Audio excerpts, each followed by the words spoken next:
Hello and welcome back to Savvy Sprocket.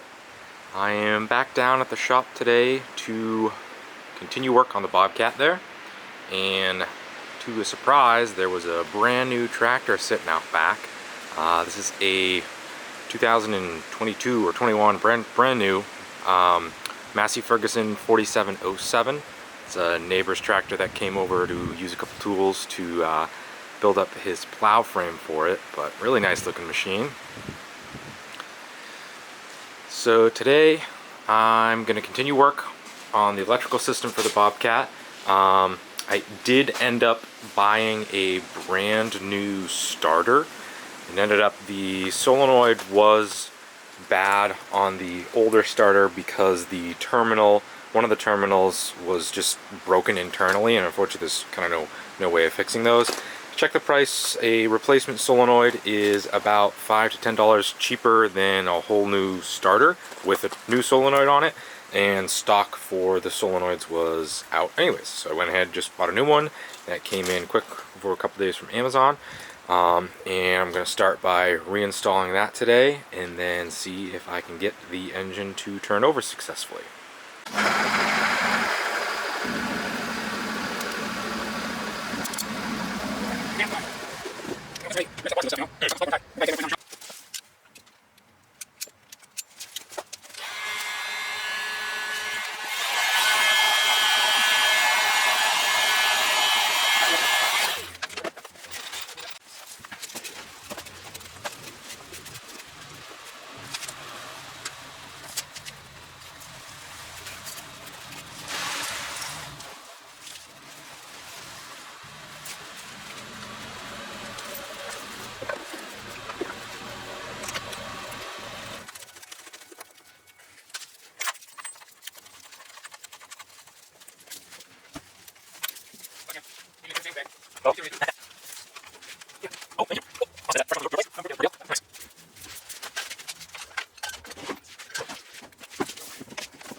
So there we have it. I just installed the new starter up top, redid a couple of the electrical connections, and tested to make sure that I do have voltage going there when I hit the key, and I do, so it really should turn over to the lease now. I'm going to go ahead and pull it back out in front in the yard and see if it will start up. Just brought the tractor up and got the tractor hooked in, so see how we do.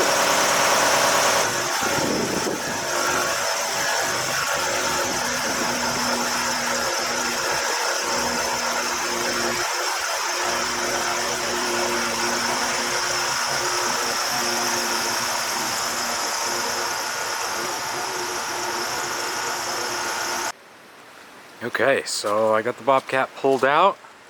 Temporary dash is set up, ready to go. We have power. So we're gonna give it a test shot.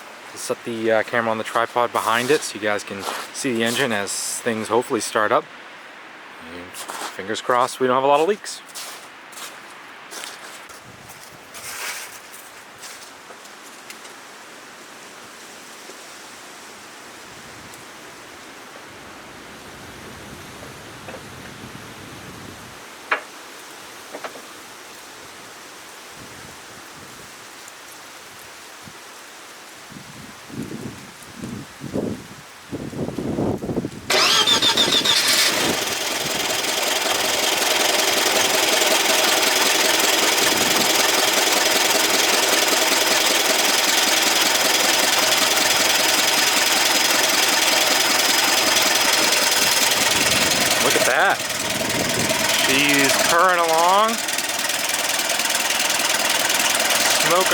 little bit here, but seems to be idling okay. Gonna look it over for leaks and see if it'll move back and forth.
Well, it seemed to move around quite well.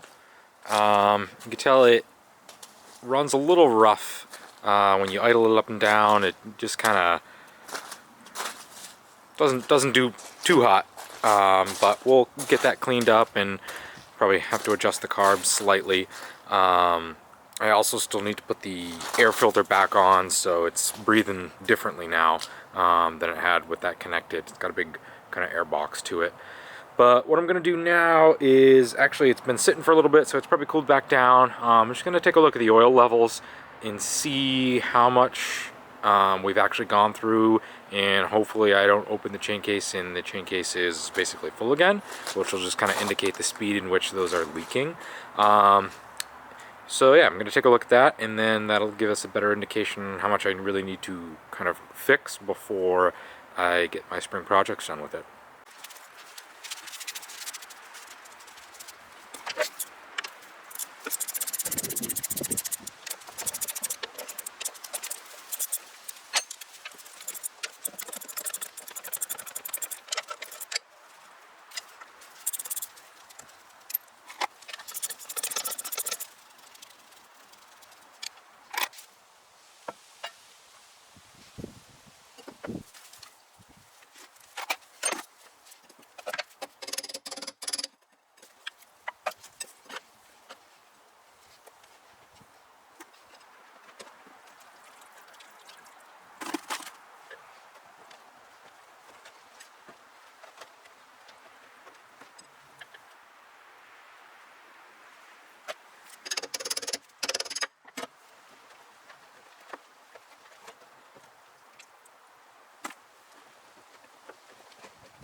So, one thing I was not thinking about was the potential of water being down in the chain case, which, because it's been winter and it's been cold enough, is still ice.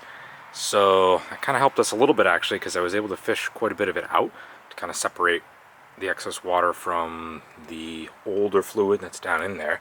There is still, a decent amount of fluid that I think should be okay to lubricate those gears while I'm just testing it here, but I'm definitely going to want to totally drain that out and get that cleaned out as best as I can before actually kind of putting the unit to work. On the positive note, when I did open it up, it wasn't, completely overfilled. You can actually see down towards the front there, the drain plug itself is now actually a little bit exposed, so it might be a little bit too low at this point. I might top that off with just a little bit of fluid, and then try to run it a little bit more. It should actually probably move a little bit easier now that it doesn't have to chunk through all that ice. And we'll give it another shot.